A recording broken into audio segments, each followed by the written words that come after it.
I think the biggest challenge that we have is to work towards a common success goal between all the sectors that are in a landscape, like deforestation, for an example.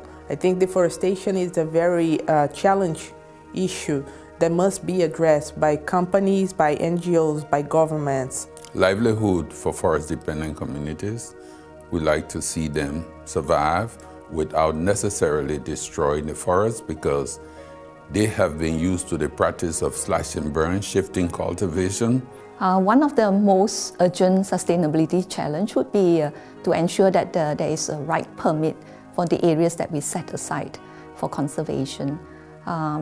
Those land that is not planted, because this is agricultural land that is given to us. So those land that is not planted can be taken back by the government. The production of tea is entirely dependent on the health of the forest. So if the forest goes, then production is going to be vastly diminished. We are working, for instance, directly with the independent smallholders. There we can see a business case. We can see already an improvement in quality. We can see an improvement in yields. We can see how they start to interlink to our mills directly, and how we can have discussions around conservation, how we can have discussions around peat management. So it enables us to have the dialogues with the producers on the ground. What we are doing constantly is getting information from the producers, trying to understand how can we help them to solve those problems. So even a simple thing on seeds to a much bigger thing on how they can produce in a different area with intensification.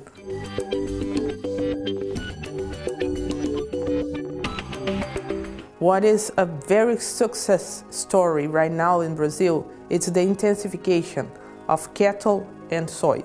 So you use the same land to produce soy, to produce cattle, to have sometimes forestry like eucalyptus. I believe in the no deforestation, no peat planting, no exploitation kind of a policy. So does my company, Bumitama. And with that kind of a policy and using a landscape approach for us to look into these issues, I'm very sure we will get positive results.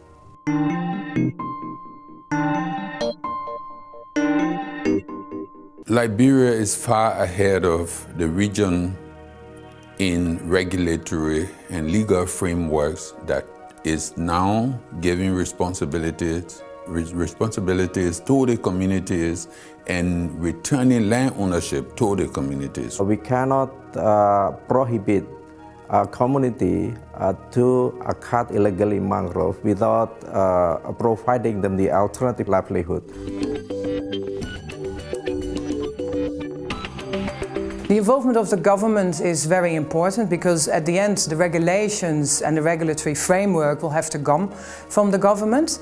And so having the local, particularly the local government, involved in the initiative from day one is where the importance definitely lies. Political leadership, political support from the government at the highest level is one of Liberia's biggest success stories.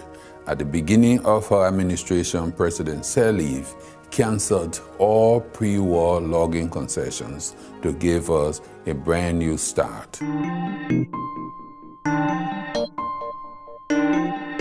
What I would like to learn today is from the different landscape models on how we can work with communities to have also the protection of forests included in the decision-making process. My wish for today is that I get to learn a lot more about the landscape approach from other participants from other countries, and also be able to share information with regards to the corridor that we are building. By the end of our attending in this forum, we can bring the innovative model, inclusive model.